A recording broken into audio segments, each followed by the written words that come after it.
ಹಾಗೂ ಸನ್ಮಾನ್ಯ Shri Shivakumar H police inspector Honnali ಹಾಗೂ ಸುರೇಶ್ ಎಸ್ಟೇ ಸರ್ ಹಾಗೂ ಅನ್ಯಾಯ ವರ್ಗ ಅಧ್ಯಕ್ಷರು ಕರ್ನಾಟಕ ರಕ್ಷಣಾ ವೇದಿಕೆ ಹೊನ್ನಾಳಿ ಹಾಗೂ ಎಲ್ಲ ಗಣ್ಯರು ಶ್ರೀರಾಮ್ ಫೌಂಡೇಶನ್ ಮತ್ತು ಶ್ರೀರಾಮ್ ಫೈನಾನ್ಸ್ ವತಿಯಿಂದ ಆರ್ಥಿಕವಾದ ಸ್ವಾಗತವನ್ನು ಕೊಡ್ತಾ ಇದ್ದೇನೆ. ಇವತ್ತಿನ ಈ ಕಾರ್ಯಕ್ರಮದ ಕೇಂದ್ರಬಿಂದುಗಳಾದಂಥ ನಮ್ಮ ವಿದ್ಯಾರ್ಥಿಗಳು, ಈ ವಿದ್ಯಾರ್ಥಿಗಳು ಇವರ ಒಂದು ವಿದ್ಯಾಭ್ಯಾಸಕ್ಕೆ ಪ್ರೋತ್ಸಾಹವನ್ನು ಶ್ರೀರಾಮಪುರಿ ಸುಮಾರು 2013ರಿಂದ ಈ ಒಂದು ಒಳ್ಳೆಯ ಕಾರ್ಯಕ್ರಮ ಮಾಡೋದು ಮಾಡ್ತಾರೆ. ಇವಾಗ ಶ್ರೀರಾಮ್ ಫೈನಾನ್ಸ್ ಬಗ್ಗೆ ಒಂದು ಹೇಳಬೇಕು ಅಂತಂದ್ರೆ, ಶ್ರೀರಾಮ್ ಫೈನಾನ್ಸ್ ಕಂಪನಿ ಇದು 1974ರಲ್ಲಿ ಒಂದು ಹಳೆಯ ವಾಹನಗಳ ಸಾಲದ ಸೌಲಭ್ಯ ಕಲ್ಪಿಸ್ತಾ ಬೆಳೆದಂಥ ಒಂದು ಕಂಪನಿ. ಇವತ್ತಿಗೆ ಸುಮಾರು 50 ವರ್ಷಗಳನ್ನು ನಾವು ಕಂಪ್ಲೀಟ್ ಮಾಡಿದ್ದೇವೆ. ಇವತ್ತು 50 ವರ್ಷಗಳಲ್ಲಿ ಸುಮಾರಷ್ಟು ಹಳೆಯ ವಾಹನಗಳ ಮಾಲೀಕರನ್ನು ಹೊಸ ವಾಹನಕ್ಕೆ ಅಪ್ಡೇಟ್ ಮಾಡೋದ್ರ ಜೊತೆಗೆ ಸುಮಾರಷ್ಟು ವೆಹಿಕಲ್ ವಾಹನಗಳನ್ನು ಸಾಲ ಕೊಡ್ತಾ ಇವತ್ತು ಈ ಹಂತಕ್ಕೆ ನಾವು ಬೆಳೆದಿದ್ದೇವೆ. ಈ ಕಂಪನಿಯಲ್ಲಿ ನಾವು ಒಂದು ಸಣ್ಣ ವಾಣಿಜ್ಯೇತರ ವಾಹನಗಳಿಗೆ ಅಂದರೆ ಕಮರ್ಷಿಯಲ್ ವೆಹಿಕಲ್ಸ್ಗೆ ನಾವು ಸಾಲ ಕೊಡ್ತಾ ಇವತ್ತು ನಾವು ಈ ಒಂದು ಪ್ರತಿಯೊಂದು ಜಿಲ್ಲೆ ಪ್ರತಿಯೊಂದು ತಾಲೂಕಿಗೆ ನಾವು ನಮ್ಮ ವ್ಯವಹಾರವನ್ನು ವ್ಯವಹರಿಸುತ್ತೇವೆ. ಈ ಕಂಪನಿಯಲ್ಲಿ ಸುಮಾರು 2975 ಬ್ರಾಂಚ್ಗಳನ್ನು ನಾವು ಆಲ್ ಓವರ್ ಇಂಡಿಯಾದಲ್ಲಿ ಹೊಂದಿದ್ದೇವೆ. ಅದೇ ರೀತಿ 831 ರೂರಲ್ ಸೆಕ್ಟರ್ ಅಂದರೆ ಗ್ರಾಮೀಣ ಭಾಗದಲ್ಲಿ ನಮ್ಮ ವ್ಯವಹಾರ ಶಾಖೆಗಳನ್ನು ನಾವು ವಿಸ್ತರಿಸಿದ್ದೇವೆ. ಅದೇ ರೀತಿ ನಮ್ಮ ವ್ಯವಹಾರಿಕ ಅಂದರೆ ಅಸೆಟ್ ಅಂಡರ್ ಮ್ಯಾನೇಜ್ಮೆಂಟ್ ಎಂದು ನಾವು ಹೇಳ್ತೇವೆ. ಅದನ್ನು ನಾವು 2,02 ಕೋಟಿ ವ್ಯವಹಾರವನ್ನು ವಹಿವಾಟನ್ನು ನಾವು ಮಾಡ್ತಾ ಇದ್ದೇವೆ. ಸುಮಾರು 71,373 ಎಂಪ್ಲಾಯೀಸ್ ನಮ್ಮಲ್ಲಿ ಕೆಲಸ ಮಾಡ್ತಾ ಇದ್ದಾರೆ. ಅದರಲ್ಲಿ ಸುಮಾರಷ್ಟು ಜನ ಗ್ರಾಮೀಣ ಪ್ರದೇಶದಿಂದ ಬಂದಂಥ ಎಕ್ಸಿಕ್ಯೂಟಿವ್ಸ್ ಇರ್ತಾರೆ. ಈ ಒಂದು ಸಂಸ್ಥೆ ಹಳೆಯ ವಾಹನದ ಜೊತೆಗೆ ಹೊಸ ವಾಹನ, ಅದರ ಜೊತೆಗೆ ಟೈರ್ ಇರ್ಬೋದು, ಫ್ಯೂಯಲ್ ಇರ್ಬೋದು, ಇನ್ಶೂರೆನ್ಸ್ ಅಂತ ಇರ್ಬೋದು, ಮತ್ತು ಇವತ್ತು ಸಣ್ಣ ಒಂದು ವ್ಯವಹಾರಿಕ ಸಾಲ ಅಂತ ಹೇಳ್ಬೋದು. ಅವನ್ನು ಪ್ರತಿಯೊಂದು ಬ್ರಾಂಚಿಂದ ಕೊಡ್ತಾ ಇದ್ದೇವೆ. ಸುಮಾರು ನಮ್ಮ ಈ ಒಂದು ವ್ಯವಹಾರಕ್ಕೆ ವಿಕ್ರಮ ಅಂತ ಹೇಳ್ಬೋದು. ಆ ಕಂಪನಿ ಮತ್ತು ನಮಗೆ ಮಾನ್ಯತೆಯನ್ನು ಸಿಕ್ಕಿರುತ್ತದೆ. ಸೊ ಶ್ರೀರಾಮ್ ಸಂಸ್ಥೆ ನಮ್ಮ ಒಂದು ವಾಹನ ಸಾಲ ಜೊತೆಗೆ ಒಂದು ನಮ್ಮ ಕ್ರೆಡಿಟ್ ರೆಸ್ಪಾನ್ಸಿಬಿಲಿಟಿ, ಸೋಷಿಯಲ್ ರೆಸ್ಪಾನ್ಸಿಬಿಲಿಟಿ ಅಂತ ಹೇಳ್ಬಿಟ್ಟು ನಾವು ಮಹಿಳಾ ಸಬಲೀಕರಣ ಮತ್ತು ಮಕ್ಕಳಿಗಾಗಿ ಈ ಒಂದು ಪ್ರೋತ್ಸಾಹನ ಇರ್ಬೋದು, ವಿದ್ಯಾರ್ಥಿ ಪ್ರೋತ್ಸಾಹನ ಇರ್ಬೋದು. ಅದೇ ರೀತಿ ಗ್ರಾಮೀಣ ಪ್ರದೇಶದಲ್ಲಿ ಮಹಿಳೆಯರಿಗಾಗಿ ಸಣ್ಣ ಮಟ್ಟದ ಬಡ್ಡಿಯಿಂದ ನಾವು ಸಾಲವನ್ನು ಕೊಡ್ತಿರುವಂಥದ್ದು ಇವಾಗಲೇ ನಾವು ಸ್ಟಾರ್ಟ್ ಮಾಡಿದ್ದೇವೆ. ಇದೇ ರೀತಿ ನಾವು ಈ ವರ್ಷದಲ್ಲಿ ಸುಮಾರು 1,000 ವಿದ್ಯಾರ್ಥಿಗಳಿಗೆ 3,000 ರೂಪಾಯಿಗೆ ಸ್ಕಾಲರ್ಶಿಪ್ ಕೊಡ್ತಾ ಇದ್ದೇವೆ. ನಮ್ಮ ದಾವಣಗೆರೆ ಇರ್ಬೋದು, ಹಾವೇರಿ ಇರ್ಬೋದು ಮತ್ತು ಚಿತ್ರದುರ್ಗ ಜಿಲ್ಲೆ. ಅದೇ ರೀತಿ ಈ ಒಂದು ಸ್ಕಾಲರ್ಶಿಪ್ ಬೆನಿಫಿಟ್ ಅನ್ನು ತಾವು ಪ್ರತಿಯೊಂದು ತಗೋಬೇಕಂತ ನಾವು ಹೇಳ್ಕೊಳ್ತಾ ಇದ್ದೀವಿ. ಇವಾಗ ನಾವು 8ರಿಂದ SSLC ವರೆಗೆ ವಿದ್ಯಾರ್ಥಿಗಳಿಗೆ 3,000 ಕೊಡ್ತಾ ಇದ್ದೇವೆ. ಅದೇ ರೀತಿ PUC ವರೆಗಿನ ವಿದ್ಯಾರ್ಥಿಗಳಿಗೆ 3,000 ತನಕ ನಾವು ಕೊಡ್ತಾ ಇದ್ದೇವೆ. ಸೊ ಇದೇ ರೀತಿ ನಾವು ಇನ್ನೊಂದು ಇಂಜಿನಿಯರಿಂಗ್ ವಿದ್ಯಾರ್ಥಿಗಳಿಗೂ ಸಹ ಅವರಿಗೂ ಸಹಿತ ನಾವು ಸ್ಕಾಲರ್ಶಿಪ್ ಪ್ರೋಗ್ರಾಮ್ ನಾವು ಕೊಡ್ತಾ ಇದ್ದೇವೆ. ದಯವಿಟ್ಟು ಗ್ರಾಹಕರು ಇದರ ಸದುಪಯೋಗ ಪಡ್ಕೊಂಡು ತಮ್ಮ ವಿದ್ಯಾರ್ಥಿಗಳಿಗೆ ಇದನ್ನು ಮುಟ್ಟಿಸಿ, ಅಥವಾ ಈ ಒಂದು ಸ್ಕಾಲರ್ಶಿಪ್ ತಗೊಂಡಿರೋದನ್ನು ಸಹಿತ ನಿಮ್ಮ ಪಕ್ಕದ ವಿದ್ಯಾರ್ಥಿಗಳಿಗಾಗಲಿ ನಿಮ್ಮ ಊರಿನಲ್ಲಿ ಮತ್ತೊಬ್ಬರಿಗೆ ಅಂತ ಹೇಳಿ ಇದರ ಒಂದು ಒಳ್ಳೆಯ ಉದ್ದೇಶವನ್ನು ಕೊಡಬೇಕು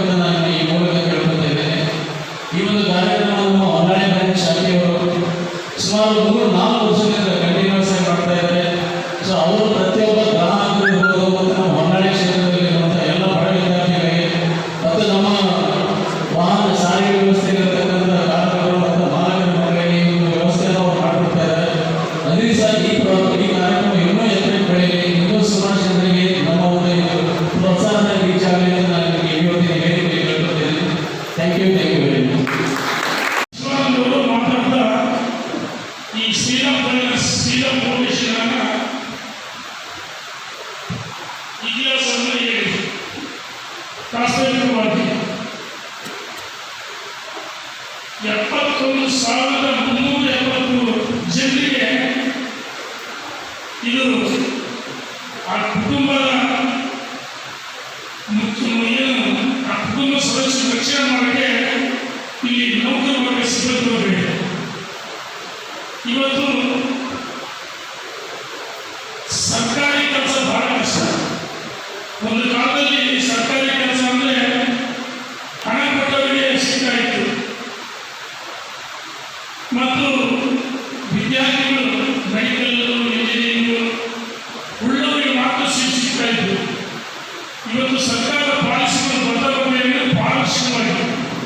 ಯಾರು ಹೆಚ್ಚು ಅಂಕಗಳನ್ನು ಗಳಿಸ್ತಾರೆ ಅವರಿಗೆ ಮೆಡಿಕಲ್ ಸೀಟ್ ಇರ್ಬೋದು, ಇಂಜಿನಿಯರ್, IAS ಇರ್ಬೋದು, IPS ಇರ್ಬೋದು, IFS ಇರ್ಬೋದು, KS ಇರ್ಬೋದು, ಯಾವುದೇ ವೃತ್ತಿಪರ ಕೋರ್ಸ್ಗಳಿಗೆ ರಕ್ತದ್ದು ಬೇಕಾಗಿಲ್ಲ. ಮತ್ತು MLA ಮನೆಗೆ ಮಂತ್ರಿಗಳ ಮನೆಗೆ ಅದು ಮುಖ್ಯಮಂತ್ರಿ ಆಧಾರವಾಗಿ ಸುಸ್ತಾಗ್ತದೆ. ಬಂದರೆ ತಪಾಸಣೆ ಹಣ ಕೊಟ್ಟವರಿಗೆ ಸೀಟ್ ಸಿಗ್ತಾ ಇದೆ, ಹಣ ಕೊಟ್ಟವರಿಗೆ ಸರ್ಕಾರಿ ನೌಕರಿ ಸಿಗ್ತಾ ಇದೆ. ಈಗ ಏನಿಲ್ಲ, ಮಕ್ಕಳಿಗೆ ನೇರವಾಗಿ ಈ ಪದ್ಧತಿಗಳು ಇವತ್ತು ಸ್ಪರ್ಧಾತ್ಮಕ ಪರೀಕ್ಷೆಗಳು ನಾನು ಚೆನ್ನಾಗಿ ಓದಬೇಕು, ಅಭ್ಯಾಸ ಮಾಡಬೇಕು, ನಮ್ಮ ಕುಟುಂಬದ ರಕ್ಷಣೆ ಮಾಡಬೇಕು, ಸ್ವತಂತ್ರವಾಗಿ ಬದುಕುವುದಕ್ಕೆ ಶಿಕ್ಷಣ ಬೇಕು. ಸರ್ಕಾರಿ ನೌಕರಿಗೋಸ್ಕರ ಅಲ್ಲ. ಹೆಚ್ಚು ಅಂಕಗಳನ್ನು ಗಳಿಸಿದರೆ ಈಗೆಲ್ಲ ಇಂಜಿನಿಯರಿಂಗ್ ಕ್ಯಾಂಪಸ್ ಸೆಲೆಕ್ಷನ್ ಮಾಡಬಹುದು, ಅವರೇ ಬಗ್ಗೆ ಬಂದರೆ ಕಂಪ್ನಿಗಳು ಮತ್ತು ಹೆಚ್ಚು ಅಂಕಗಳನ್ನು ಗಳಿಸಿದರೆ ನಮ್ಮ ಶಾಲೆ ನಮ್ಮ ಕಾಲೇಜಲ್ಲಿ ಮೆಡಿಕಲ್ ಸೀಟ್ ಕೊಡ್ತೀವಿ, ಇಂಜಿನಿಯರಿಂಗ್ ಸೀಟ್ ಕೊಡ್ತೀವಿ, HMS ಅವರ ಹುಡುಗರಿಗೂ ಸೀಟ್ ಕೊಡ್ತಾರೆ. ಈ ರೀತಿ ಒಂದು ವಾತಾವರಣದಲ್ಲಿ ಮಕ್ಕಳು ಚೆನ್ನಾಗಿ ಅಭ್ಯಾಸ ಮಾಡಬೇಕು. ಓದೋದು ಎಷ್ಟು ಮುಖ್ಯನೋ ಸಾಂಸ್ಕೃತಿಕ ಕಾರ್ಯಕ್ರಮ ಕ್ರೀಡೆಗಳು ಬಹಳ ಮುಖ್ಯ. ಮತ್ತು ಅವಕ್ಕೂ ಇದಿದೆ. ಯಾರು ಈ ಸ್ಪೋರ್ಟ್ಸ್ನಲ್ಲಿ ಕ್ರೀಡೆಗಳಿಗೆ ನೋಡಿ ಸ್ಪೋರ್ಟ್ಸ್ ಇರ್ಬೋದು, ಏಷ್ಯನ್ ಗೇಮ್ ಇರ್ಬೋದು, ಅದು ಕ್ರಿಕೆಟ್ ಇರ್ಬೋದು, ಕಬಡ್ಡಿ ಇರ್ಬೋದು, ವಾಲಿಬಾಲ್ ಇರ್ಬೋದು, ಫುಟ್ಬಾಲ್ ಇರ್ಬೋದು, ಅನೇಕ ಕ್ರೀಡೆಗಳು, ಕ್ರೀಡಾ ಸಾಹಸಿಗಳು, ಕುಸ್ತಿ ಪಟುಗಳು ಅಲ್ಲಿ ಸಹ ಅಂಕ ಇದೆ. ಇದು ಬಹಳ ಮುಖ್ಯ. ಹಾಗಾಗಿ ಇವತ್ತು ಮಕ್ಕಳು ಪ್ರತಿಯೊಬ್ಬ ಪೋಷಕರು ಮಕ್ಕಳಿಗೆ ತಮಗೆ ಹೆಚ್ಚೇ ಬಡವರ ಇದ್ದು ತಾಯಿ ಒಂದು ಹೊತ್ತು ಊಟದ ಮಕ್ಕಳ ಶಿಕ್ಷಣ ಪುಸ್ತಕ ಅಭ್ಯಸ್ತಾರೆ. ಇವತ್ತು ಸರ್ಕಾರ ಮಾಡುವ ಕೆಲಸ ಬಡವನಿಗಳು ಖಾಸಗಿ ಸಂಸ್ಥೆ ಮಾಡಬಾರದು. ಇದ್ರ ಜೊತೆಗೆ ನಾನು ಶ್ರೀರಾಮ್ ಫೈನಾನ್ಸ್ ಅಂತ ಹಣ ಕೂಡ ಲಕ್ಷ ವಸೂಲಿ ಮಾಡಬೇಕಂತ ಮಾಡಿದ್ದೆ. ಅನಿವಾರ್ಯ ಏನು ಮಾಡೋಕ್ಕಾಗಲ್ಲ. ಈ 71,000 ಸಂಬಳ ಕೊಡಬೇಕು. ಆಮೇಲೆ ಯಾರು ಗ್ರಾಹಕರ ಹಣ ಇಟ್ಟಿರ್ತಾರೆ, ಗ್ರಾಹಕರ ಹಣವನ್ನು ರಕ್ಷಣೆ ಮಾಡಿ ಡಿಪಾಸಿಟ್ ಬಡ್ಡಿ ಕೊಡಬೇಕು. ಯಾರು 4 ಜನ ಸಾಲ ತಗೊಂಡು ಲಪ್ಟಾಯಿಸಿ ದುಡ್ಡು ಕೊಟ್ಟರೆ ಆ ಗ್ರಾಹಕರು ಬೀದಿ ಪಾಲಕ ಎಷ್ಟು ಖಾಸಗಿ ಫೈನಾನ್ಸ್ ನಷ್ಟ ಆಗಿದೆ ನೋಡಿ. ಖಾಸಗಿ ಫೈನಾನ್ಸ್ ಇನ್ನು ಯಾವ ದೊಡ್ಡ ಸ್ಕೀಮ್ಗಳು ಬಹಳ ದೊಡ್ಡ ಸ್ಕೀಮ್ ಡೌನ್ಲೋಡ್ ಮಾಡಿ ಏನೋ ಡಿವೈಡ್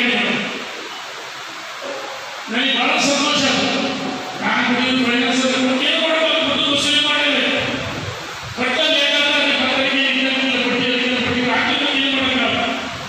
ನಾನು ಫೈನಾನ್ಸ್ ಮಾತಾಡಲ್ಲ, ಅಲ್ಲಿ ಡಿಪಾಸಿಟ್ ಇರ್ತಾರೆ, ಗಾಡಿ ಕೊಟ್ಟಿರ್ತಾರೆ.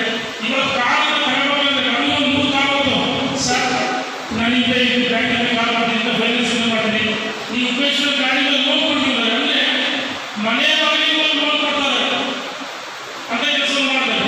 ಇಲ್ಲಿ ಮತ್ತೆ ಕೆಲವರು ಮಿಸ್ಯೂಸ್ ಮಾಡಿ ದುರುಪಯೋಗ ಮಾಡಿಕೊಂಡು ಅದನ್ನು ಕೊಟ್ಟದನ್ನು ವಶ ಮಾಡಿ ದುರುಪಯೋಗ ಮಾಡ್ತಾರೆ. ಆದರೆ ಇವತ್ತು ಕೊಡೋದು ಎಷ್ಟು ಮುಖ್ಯನೋ ಸಾಲ ಮರುಪಾವತಿ ಅಷ್ಟೇ ಮುಖ್ಯ. ನಾನು ಈ ಮುಖಾಂತರ ವಿನಂತಿ ಮಾಡ್ತೀನಿ, ಯಾರು ಸಾಲ ಪಡ್ತೀನಿ ಮರುಪಾವತಿ ಬಹಳ ಮುಖ್ಯ. ಮರುಪಾವತಿಯಲ್ಲಿ ಯಾವ ಬ್ಯಾಂಕು ಉಳಿಯಲ್ಲ, ದಿವಾಳಿ ಆಗೋದು, ಯಾವ ಫೈನಾನ್ಸ್ ಉಳಿಯಲ್ಲ, ಯಾವ ಸರ್ಕಾರ ಏನು ಮಾಡೋಕ್ಕಲ್ಲ. ಕೆಲವು ವರ್ಷ ನಾವೇ ಮತ್ತು ರಾಷ್ಟ್ರೀಯ ಒತ್ತಡಕ್ಕೆ ಅಲ್ಲಿ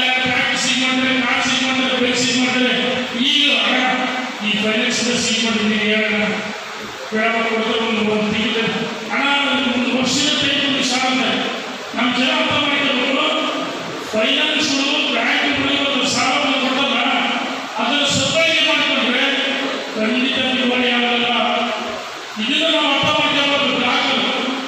ಹಾಗಾಗಿ ಇವತ್ತು ಅನೇಕ ಫೈನಾನ್ಸ್ ನೋಡಿ ಸಾಲಗಳು ನನಗೆ ಬಹಳ ಆಶ್ಚರ್ಯ ಆಯ್ತು. 71,373 ಜನರಿಗೆ ಇದನ್ನು ಅನುಮತಿ ಆಗಿದೆ.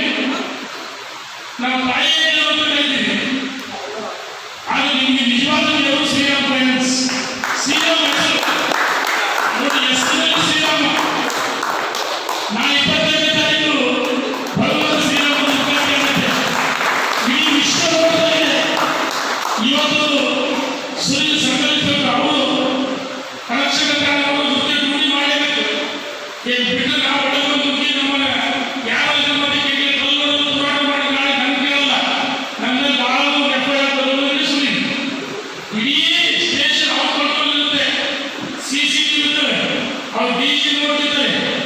ಹೀಗೇನಪ್ಪ ಮಾಡಿ ಒಳಗೆ ಬಿಟ್ಟು ಅಲ್ಲಿ ನುಡಿ ಮಾಡಿದ್ರು ಮುಂದುವರೆದ ಜನರಲ್ಲಿ ನಾವು ಹೋರಾಟ ಮಾಡ್ತೀವಿ. ಇವಾಗ ಶ್ರೀರಾಮಚಂದ್ರ ಹೋರಾಟ ಮಾಡಿ ರಕ್ಷಣೆ ಮಾಡಬೇಕು, ಅವು ಬರ್ತಾರೆ ಮಾಡಿಬೇಕು. ಮಕ್ಕಳ ಜೂಜಾಟ ಅವರೆಲ್ಲರೂ ಅವರಿಗೆ ನಮಸ್ತೆ ಬಿಡಲಿಕ್ಕೆ ಕೆಲಸ ಯಾಕೆ ಸೀಜನ್ ವೇಟ್ ಮಾಡಿ ಅಂತ ಹಿಂಗೆ ಬೇಕು. ಕೆಲಸ ಮಾಡಿಕೊಂಡಿದ್ದು ಮಾಡಿಸಿ ಇದು ಮಾಡಬೇಕು. ನಾವು ರಾಜಕಾರಣಿಗಳು ಅವರು ಆ ವೃತ್ತಿಗೆ ಏನಾದರೂ ಬರೇ ರಾಜಕಾರಣಿಗಳು ನಮ್ಮ ಸ್ಥಾನ 5 ವರ್ಷ ಇದ್ದು ನೀರಿನ 8 ವರ್ಷ ಇರಬೇಕಲ್ಲ. ಅವ್ರು ಒಂದು ಸರಿ ಜಾಯಿನ್ ಆದರೆ 60 ವರ್ಷ 50 ವರ್ಷ ಸುರಿ 60 ವರ್ಷ ಈ ಕಾಗಿ ಬಟ್ಟೆ ಅವಮಾನ ಮಾಡಿದ ವೃತ್ತಿ ಧರ್ಮ ಮಾಡಲೇಬೇಕು. ನಾವು ರಾಜಕಾರಣಿಗಳು ಹೆಣ್ಮಕ್ಳು ಕಡಿಮೆ ಬಿಡ್ತೀವಿ, ಅವರಲ್ಲ ಅವ್ರು ದುಡ್ಡು ಬರ್ತದೆ. ಹಂಗೆ ನೀವು ಯಾವ ಒತ್ತಡಕ್ಕೆ ಮಾಡಿದ್ರೆ ನಾಳೆ ಅನ್ನ ಕೂಡ ಶ್ರೀರಾಮ್ ಫೈನಾನ್ಸ್ಗೆ ದ್ರೋಹ ಮಾಡಬೇಕೈತೆ. ನೀವು ನಿಜವಾಗ್ಲೂ ಇವತ್ತು ಈ ಶ್ರೀರಾಮ್ ಫೈನಾನ್ಸ್ ಬೆಳೀಲಿ ಅಂದರೆ 74 ಇಡೀ ದೇಶದಲ್ಲಿ ದೇಶಾದ್ಯಂತ ಒಂದು ಹೆಮ್ಮರವಾಗಿ ಶ್ರೀರಾಮ್ ಫೈನಾನ್ಸ್ ಬಂದಿದೆ. ಶ್ರೀರಾಮ್ ಫೈನಾನ್ಸ್ ಅಂದರೆ ಹಳ್ಳಿ ಒಂದು ಬೆಳ್ಳಿ ಒಂದು ಆಟವಾಗಿದೆ, ಬಹಳ ಹೆಮ್ಮರವಾಗಿ ಬಂದಿದೆ. AUM 2 ಲಕ್ಷ ಕೊಟ್ಟಿದೆ, 2 ಲಕ್ಷ ಸಾವಿರ ಕೋಟಿ. ಇವತ್ತು ನ್ಯಾಷನಲೈಸ್ ಬ್ಯಾಂಕಿನ ಇವತ್ತು ಶ್ರೀರಾಮ್ ಫೈನಾನ್ಸ್ ಬಹಳ ಒಳ್ಳೆಯ ಕೆಲಸ ಮಾಡಿದ್ರೆ ನಾವು ಸಾಲ ಕೊಡೋಷ್ಟು ವಸೂಲಿ ಮಾಡೋಷ್ಟು ಕಡೆ ಫೈನಾನ್ಸ್ ಅಂತಂದು ಈ ಬಗ್ಗೆ ತಪ್ಪಾಗಿ ನಿಜವಾಗ್ಲು ನೀವು ಡ್ಯೂಟಿ ಮಾಡಲೇಬೇಕು. ತಪ್ಪಾಗಿ ಮೊದಲು ಅಡಮಾನಾಗಿ PhD ಪಾಠ ಕೂಡ ಹೊರಗಾಗ್ತದೆ. ಕಣ್ಣಲ್ಲಿ ಏನು ಮಾಡೋದು ನೋಡಿ. ಈ ಮಕ್ಕಳಿಗೆ ನಿಜವಾಗ್ಲೂ ಸಾಮಾಜಿಕ ಕಳಕಳಿ ಇದೆ, ಬದ್ಧತೆ ಇದೆ. ಈ ಶ್ರೀರಾಮ್ ಫೈನಾನ್ಸ್ ನಿಜವಾಗ್ಲೂ ನಾನು ಗಮನಿಸ್ತೀನಿ. ಯಾಕಂದ್ರೆ ಈ ಮಕ್ಕಳು ನಿಜವಾಗ್ಲೂ ಪ್ರತಿಭಟಿಸ್ತಾರೆ. ನಿಮಗೆ ಸಂತೋಷ ಆಗಿದೆ. ಬಹಳ ಒಳ್ಳೆಯ ಕಾರ್ಯಕ್ರಮ ಮಾಡಿರಿ.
ಎಲ್ಲರಿಗೂ ನಮಸ್ಕಾರ.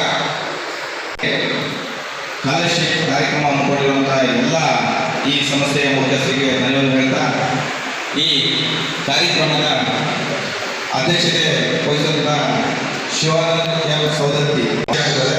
ಅದೇ ರೀತಿಯಾಗಿ ಉದ್ಘಾಟನೆ ಕಾರ್ಯಕ್ರಮ ಮಾಡಿ ಹೋದಂತಹ ನಮ್ಮ ಮಾಜಿ ಶಾಸಕರಾದಂತಹ MP ರೇಣುಕಾಚಾರ್ಯ ಅವರೇ, ಹಾಗೆ ನಮ್ಮ ಮತ್ತೊಬ್ಬ ಉದ್ಘಾಟನೆ ಕಾರ್ಯಕ್ರಮದಲ್ಲಿ ಭಾಗವಹಿಸಿದಂತಹ ಸುನೀಲ್ ಕುಮಾರ್ ಸರ್ ಅವರೇ, ಹಾಗೆ ಮುಖ್ಯ ಇವತ್ತು ವಿದ್ಯಾರ್ಥಿ ವೇತನ ಕಾರ್ಯಕ್ರಮವನ್ನು ಈ ಶ್ರೀರಾಮ್ ಸರ್ ಈ ಕಾರ್ಯಕ್ರಮದ ಅಧ್ಯಕ್ಷರಾದ ನಮ್ಮ ಶಿವಾನಂದ ಸೌದತ್ತಿ ಅವರು ಹಾಗೂ ನಮ್ಮ ಉನ್ನತ ಶಿಕ್ಷಕರಾಗಿರ್ತಕ್ಕಂಥ ಸುನೀಲ್ ಕುಮಾರ್ ಸರ್, ಈ ವೇದಿಕೆಯ ಎಲ್ಲ ಮುಖ್ಯ ಅತಿಥಿಗಳು ನಮಸ್ಕಾರ. ಈ ಏನು ಈ ಶ್ರೀರಾಮ್ ಅಲ್ಲಿ ನಾನು ಒಬ್ಬ ಗ್ರಾಹಕ. ಇವತ್ತು ಈ ರಾಜ್ಯದಲ್ಲಿ ಬಡವರಿಗೆ ಮತ್ತು ಮಧ್ಯಮವರ್ಗರಿಗೆ ಸಾಲ ಏನಾದರೂ ಬೇಗನೆ ಮಂಜೂರು ಮಾಡ್ತಕ್ಕಂಥ ಶ್ರೀರಾಮ್ ಅನ್ನೋದಕ್ಕೆ ನನಗೆ ಇವತ್ತು ನಾನು ಈ ಶ್ರೀರಾಮ್ ಎರಡು ತಿಂಗಳ ಲೋನ್ ಹಾಕಿರೋದು ಕಾರಣಕ್ಕೆ ಒಂದು ದಾರಿಗೆ.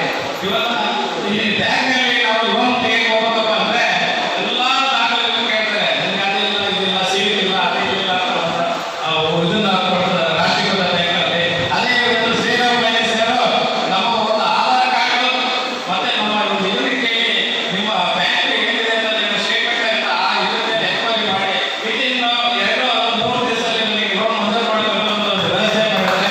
ಹಾಗಾಗಿ ಶ್ರೀರಾಮ್ ಹೆಚ್ಚು ಸಾಲ ಸಿಗೋದ್ರಿಂದ ಇವತ್ತು ರಾಷ್ಟ್ರೀಕೃತ ಬ್ಯಾಂಕ್ಗಳಿಗೆ ಸವಾಲಾಗಿದ್ದಾರೆ ಶ್ರೀರಾಮ್ ಇವರು ರಾಷ್ಟ್ರೀಕೃತ ಬ್ಯಾಂಕಲ್ಲಿ ಎಷ್ಟು ಬಡ್ಡಿ ಪರ್ಸೆಂಟೇಜ್ ಇದ್ದು ಅದೇ ಸೇವಿಂಗ್ ಶ್ರೀರಾಮ್ ಫೈನಾನ್ಸ್ ಇದೆ. ಹಾಗಾಗಿ ಹೆಚ್ಚು ಶ್ರೀರಾಮ್ ಫೈನಾನ್ಸ್ ಎಲ್ಲರೂ ಸಾಲ ತಗೊಂಡು ಆಮೇಲೆ ಆ ಸಾಲ ತಗೊಂಡು ಮರುಪಾವತಿ ಮಾಡಿಸೋದ್ರ ಬಗ್ಗೆ ಅಷ್ಟೇ ನಾವು ಕಾಳಜಿಯನ್ನು ಹೊಂದಿದ್ರೆ ನಮಗೆ ಎಲ್ಲ ರೀತಿಯಲ್ಲಿ ಅನುಕೂಲ ಆಗತ್ತೆ ಅಂತ ಹೇಳೋದ್ರ ಜೊತೆಗೆ ಇವತ್ತು ಏನು ವಿದ್ಯಾರ್ಥಿಗಳಿಗೆ ಇವರು ಏನು ವಿದ್ಯಾರ್ಥಿಗಳನ್ನ ವೇತನ ಕೊಡಕ್ಕೆ ಒಂದು ಸಂಸ್ಥೆಯವರು ಬಹಳ ತೀರ್ಮಾನಗಳಿಂದಲ್ಲ, ಮುಂದೆ ಈ ಸಂಸ್ಥೆಯವರು ಒಳ್ಳೆ IAS, IAS, ಇಂಜಿನಿಯರಿಂಗ್ ಕಾರ್ಯಕ್ರಮ, ಮೆಡಿಕಲ್ ವಿದ್ಯಾರ್ಥಿಗಳಿಗೆ ಪ್ರೋತ್ಸಾಹ ಹೆಚ್ಚು ಕೊಡಲಿ ಅಂತ ಹೇಳಿ ಈ ಶ್ರೀರಾಮ್ ಫೈನಾನ್ಸ್ಗೆ ನಾನು ವಿನಂತಿ ಮಾಡಿಕೊಂಡು ನನಗೆ ಮಾತಾಡಲು ಅವಕಾಶ ಮಾಡಿಕೊಂಡು ತಮ್ಮೆಲ್ಲರಿಗೂ ನಾನು ಮಾತನ್ನು ಮುಗಿಸಿದ್ದೆ. ಸರ್ ನೀವು ಅಡ್ಡ ಬರಬಾರ್ದು, ಹೋಗಿ ಹೊರಕಡೆ.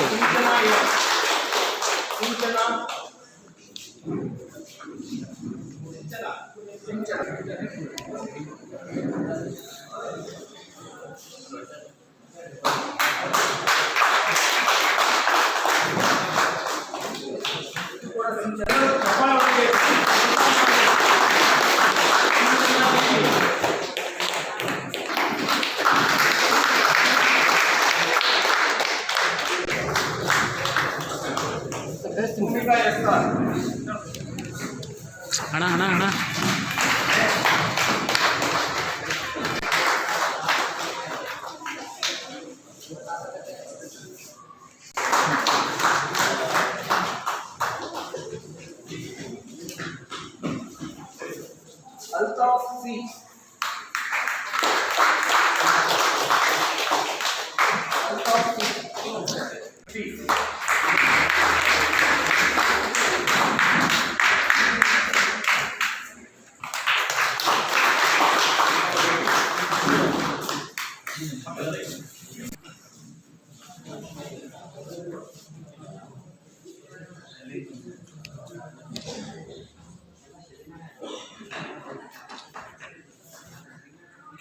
ಸಂಸ್ಥೆ ಬಗ್ಗೆ ಕೇಳ್ತಾ ಇದ್ರಿ, ನಮ್ಮ ಸರ್ ಹೇಳ್ತಾ ಇದ್ರು ಸ್ಟಾರ್ಟಿಂಗ್ ಅಲ್ಲೇ ನಮ್ಮ ಸಂಸ್ಥೆ 1974 ಸ್ಥಾಪನೆ ಆಯಿತು.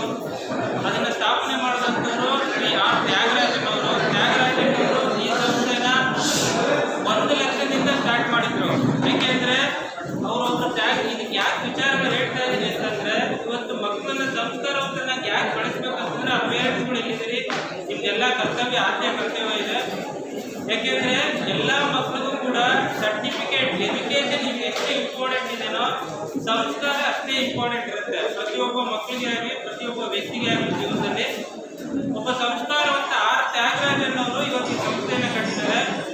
ಅವ್ರು ಕಟ್ಟಿದಂಥದ್ದು 1974 1 ಲ್ಯಾಕಿಂದ ಈ ಸಂಸ್ಥೆ ಸ್ಟಾರ್ಟ್ ಆಗಿದ್ದು. ಅವ್ರ ಉದ್ದೇಶ ಏನು, ಅವ್ರು ಮುಂಚೆ ಒಂದು ಇನ್ಶೂರೆನ್ಸ್ ಕಂಪನಿಯಲ್ಲಿ ಮ್ಯಾನೇಜರ್ ಆಗಿ ಕೆಲಸ ಮಾಡ್ತಾ ಇದ್ರು. ಇನ್ಶೂರೆನ್ಸ್ ಅಲ್ಲಿ ಮ್ಯಾನೇಜರ್ ಆಗಿ ಕೆಲಸ ಮಾಡ್ತಿದ್ದಂಥ ಸಂದರ್ಭದಲ್ಲಿ ಈ ಥರ ಈಗ ವೆಹಿಕಲ್ ಲೋನ್ ಇರೋಂಥ ಕಸ್ಟಮರ್ಸು ವೆಹಿಕಲ್ ಅಥವಾ ಕೊಡೋಂಥ ಕೊಡಿ. ಯಾಕೆಂದ್ರೆ ಇಲ್ಲಿರುವಂಥ ಮಕ್ಕಳು ಮುಂದಿನ ಭವಿಷ್ಯದಲ್ಲಿ ಅಂತ ಒಂದು ದೇಶ ಕಟ್ಟುವಂತ ಕೆಲಸ ಮಾಡುವಂತ ವ್ಯಕ್ತಿಗಳಿರ್ತಾರೆ. ಸೊ ಅದಕ್ಕೆ ಇಲ್ಲಿರುವಂಥ ತಾಯಂದಿರು ಆ ಮಕ್ಕಳಿಗೆ ಆ ಸಂಸ್ಕಾರವನ್ನು ಕೊಡಬೇಕು.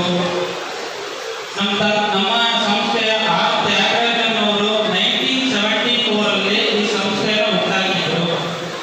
ಅವ್ರು ಹುಟ್ಟಾಗಿದ್ದು ಬರೀ 1 ಲಕ್ಷದಿಂದ, ಬರೀ 1 ಲಕ್ಷ. ಅವರು ಮುಂಚೆ ವಿದ್ಯೆ ಮತ್ತೆ ಸಂಸ್ಕಾರಕ್ಕೂ ಎಷ್ಟು ಆತ್ಮ ಅವಿನಾಭಾವ ಸಂಬಂಧ ಇದೆ ಅಂತಂದ್ರೆ, ಒಬ್ಬ ಸಂಸ್ಕಾರವಂತ ವ್ಯಕ್ತಿ ಸಮಾಜಕ್ಕೆ ಏನು ಕೊಡುಗೆ ಕೊಡ್ತಾನೆ. ಒಂದು ಇನ್ಶೂರೆನ್ಸ್ ಕಂಪನಿಯಲ್ಲಿ ಮ್ಯಾನೇಜರ್ ಆಗಿದ್ದಂಥ ವ್ಯಕ್ತಿ ಈ ಒಂದು ಹಳೆಯ ಗಾಡಿಗಳು ಸಾಲ ತಗೊಳ್ಳಲಿಕ್ಕೆ ಇನ್ಶೂರೆನ್ಸ್ ಕಟ್ಟಲಿಕ್ಕೆ ಬರ್ಬೇಕಾದ್ರೆ ಕಷ್ಟ ಸುಖಗಳನ್ನು ಜೊತೆಗೆ ಹೇಳ್ತಾ ಇರುತ್ತೆ. ಸರ್, ನಮಗೆ ವರ್ಷಕ್ಕೊಂದ್ಸರಿ ಇನ್ಶೂರೆನ್ಸ್ ಕಟ್ಟಲಿಕ್ಕೆ ಕಷ್ಟ ಆಗುತ್ತೆ, ಈ ಹಳೆಯ ಗಾಡಿಗಳಿಗೆ ಸಾಲ ಯಾರು ಕೊಡೋಲ್ಲ. ಈ ಥರ ಅವ್ರ ಜೊತೆಗೆ ತಮ್ಮ ಅನುಭವವನ್ನು ಶೇರ್ ಮಾಡಿಕೊಂಡಾಗ ಅವರೊಂದು ಯೋಚನೆ ಮಾಡಿದ್ರು, ನಾನು ಯಾಕೆ ಹಳೆಯ ಗಾಡಿಗಳಿಗೆ ಲೋನ್ ಕೊಡುವಂಥ ಸಂಸ್ಥೆಯನ್ನು ಸ್ಥಾಪನೆ ಮಾಡಬಾರ್ದು. ಈ ರೀತಿಯೆಲ್ಲ ಯೋಚನೆ ಮಾಡಿ 1 ಲಕ್ಷದಿಂದ ಶ್ರೀರಾಮ್ ಸಂಸ್ಥೆಯನ್ನು ಸ್ಥಾಪನೆ ಮಾಡಿದರು. ಅವ್ರ ಉದ್ದೇಶ ಒಂದೇ, ಡ್ರೈವರ್ನ ಓನರ್ ಮಾಡಬೇಕು. ಆ ಡ್ರೈವರ್ಗಳನ್ನ ಓನರ್ ಮಾಡಬೇಕನ್ನೋ ಉದ್ದೇಶ ಇಟ್ಕೊಂಡು ಈ ಸಂಸ್ಥೆಯನ್ನು ಸ್ಥಾಪನೆ ಮಾಡಿದರು. ಅದರ ಜೊತೆ ಮೂಲ ಉದ್ದೇಶ ಗ್ರಾಮೀಣದಿಂದ ಬಂದಂತಹ ವಿದ್ಯಾರ್ಥಿಗಳಿಗೆ ಕೆಲಸ ಕೊಡಬೇಕು. ಇದೆರಡೂ ಉದ್ದೇಶ. ಯಾವಾಗ ನಮ್ಮ ಸಂಸ್ಥೆ ಸಿಂಪಲ್ ಯಾವಾಗ ನೋಡಿ ಈ ರೀತಿ ಇದೆ, ಶ್ರೀರಾಮ್ ಅಂದ್ರೆ ಈ ತರ ಇದೆ ಅಂದ್ರೆ ಅವತ್ತಿಗೆ ಯೋಚನೆ ಆ ತರ ಇತ್ತು. ಯಾವ ವ್ಯಕ್ತಿ ಅಥವಾ ಯಾವ ಸಂಸ್ಥೆ ಕೆಳವರ್ಗದ ಜನರ ಜೊತೆ ಕೆಲಸ ಮಾಡ್ತಾರೆ, ಕೆಳವರ್ಗದ ಜನರ ಅಭಿವೃದ್ಧಿಗೋಸ್ಕರ ಯೋಜನೆ ಇಟ್ಕೊಂಡು ಕೆಲಸ ಮಾಡ್ತಾರೆ, ಅವ್ರು ಯಾವತ್ತಿಗೂ ವಿನ್ನೆ, ಅದ್ರಲ್ಲಿ ಎರಡನೇ ಮಾತಿಲ್ಲ. ಸೊ ಆ ಉದ್ದೇಶ ಇಟ್ಕೊಂಡು ಸ್ಟಾರ್ಟ್ ಮಾಡಿದಂಥ ಸಂಸ್ಥೆ ಇವತ್ತು ನಮ್ಮ ಹತ್ರ 2 ಲಕ್ಷ ಕೋಟಿ ರೀಚ್ ಆಗಿದೆ. 2 ಲಕ್ಷ ಕೋಟಿ ಬಂಡವಾಳ ಅಂದ್ರೆ ಅಸೆಟ್ ಅಂಡರ್ ಮ್ಯಾನೇಜ್ಮೆಂಟ್. ಅದು ಅಲ್ಲಿ ರೀಚ್ ಆಗಲಿಕ್ಕೆ ಕಾರಣ ನಮ್ಮ ವ್ಯಾಲ್ಯೂಯಬಲ್ ಕಸ್ಟಮರ್ಸ್. ಆ ಕಸ್ಟಮರ್ಸ್ ನಮ್ಮ ಹತ್ರ ಸಾಲ ತಗೊಂಡು ಅದು ನೀಟಾಗಿ ಕಟ್ಟಿದ್ರಿಂದ ಇವತ್ತು ಆ ಸಂಸ್ಥೆ ಆ ಸ್ಥಾನಕ್ಕೆ ರೀಚ್ ಆಗಿದೆ. ಸೊ ಅದಕ್ಕೋಸ್ಕರ ಪ್ರತಿಯೊಂದು ನ್ಯಾಷನಲ್ ಅಂದ್ರೆ ಪ್ರತಿಯೊಂದು ಕಾರ್ಪೊರೇಟ್ ಸಂಸ್ಥೆಗಳಿಗೆ ಒಂದು ಸೋಷಿಯಲ್ ರೆಸ್ಪಾನ್ಸಿಬಿಲಿಟೀಸ್ ಅಂತ ಇರುತ್ತೆ. ಸೋಷಿಯಲ್ ರೆಸ್ಪಾನ್ಸಿಬಿಲಿಟಿ ಅಂದ್ರೆ ಸಮಾಜಮುಖಿ ಕೆಲಸಗಳನ್ನು ಮಾಡಬೇಕು. ಅಂದ್ರೆ ಎಲ್ಲಾ ಸಂಸ್ಥೆಗಳು ಈ ರೀತಿ ರಿಸ್ಕ್ ತಗೊಳ್ಳಲ್ಲ. ಕೆಲವೊಂದು ಸಂಸ್ಥೆ ಕೆಲವೊಂದು ಆಕ್ಟಿವಿಟೀಸ್ ಮಾಡುತ್ತೆ. ಏನಂದ್ರೆ ನೀವು ರೋಡ್ ಸೈಡ್ ಎಲ್ಲ ನೋಡಿರ್ತೀರ, ಬ್ಯಾಂಕ್ ಹಾಕಿರ್ತಾರೆ, ನೋಡೋದಿಲ್ಲ ಅಂದ್ರೆ ಬ್ಯಾಂಕ್ ಮೇಲೆ ಹಾಕಿರ್ತಾರೆ. ಈ ತರ ಮುತ್ತೂಟ್ ಫೈನಾನ್ಸ್ ಅಥವಾ ಮುತ್ತೂಟ್ ಗೋಲ್ಡ್ ಲೋನ್ ಈ ತರ ಎಲ್ಲ ಏನೇನೋ ಇರುತ್ತೆ. ಅಂದ್ರೆ ಅವ್ರು ಸೆಲೆಕ್ಟ್ ಮಾಡ್ಕೊಳ್ಳುವಂತ ದಾರಿ. ಒಬ್ಬ ಸಂಸ್ಥಾನವಂತ ಯೋಚನೆ ಮಾಡಿದ್ದೇನೋ, ನಮ್ಮ ಸಂಸ್ಥೆಗೆ ಕೊಡುತ್ತಿರುವಂತ ಡ್ರೈವರ್ ಮಕ್ಕಳು ವಿದ್ಯಾವಂತರಾಗಬೇಕು, ಅವರ ಭವಿಷ್ಯ ಉಜ್ವಲ ಆಗಬೇಕು ಅನ್ನೋ ಉದ್ದೇಶದಿಂದ ಅವ್ರೇನ್ ಮಾಡಿದ್ರು, ಆ ಡ್ರೈವರ್ ಮಕ್ಕಳಿಗೆ ಸ್ಕಾಲರ್ಶಿಪ್ ಕೊಡಬೇಕು. ಆ ಮಕ್ಕಳು ಅಭಿವೃದ್ಧಿಯನ್ನು ಹೊಂದಬೇಕು. ವಿದ್ಯಾವಂತರಾದರೆ ಒಳ್ಳೆ ದೇಶವನ್ನು ಕಟ್ಟಬಹುದು, ಸಮಾಜವನ್ನು ಕಟ್ಟಬಹುದು ಅನ್ನೋ ಮೂಲ ಉದ್ದೇಶ ಇಟ್ಕೊಂಡು ಈ ಕಾರ್ಯಕ್ರಮವನ್ನು ಮಾಡ್ತಾ ಇದ್ದಾರೆ. ನಾವು ಈ ಒಂದು ಸಂಸ್ಥೆಯ ಎಂಪ್ಲಾಯ್ ಅಂತ ಹೇಳಲಿಕ್ಕೆ ತುಂಬಾ ಹೆಮ್ಮೆ ಇದೆ ನನಗೆ. ಯಾಕೆಂದ್ರೆ ಇದೊಂದು ತುಂಬಾ ಹೆಮ್ಮೆಯ ಕಾರ್ಯಕ್ರಮ. ಸೊ ಈ ರೀತಿ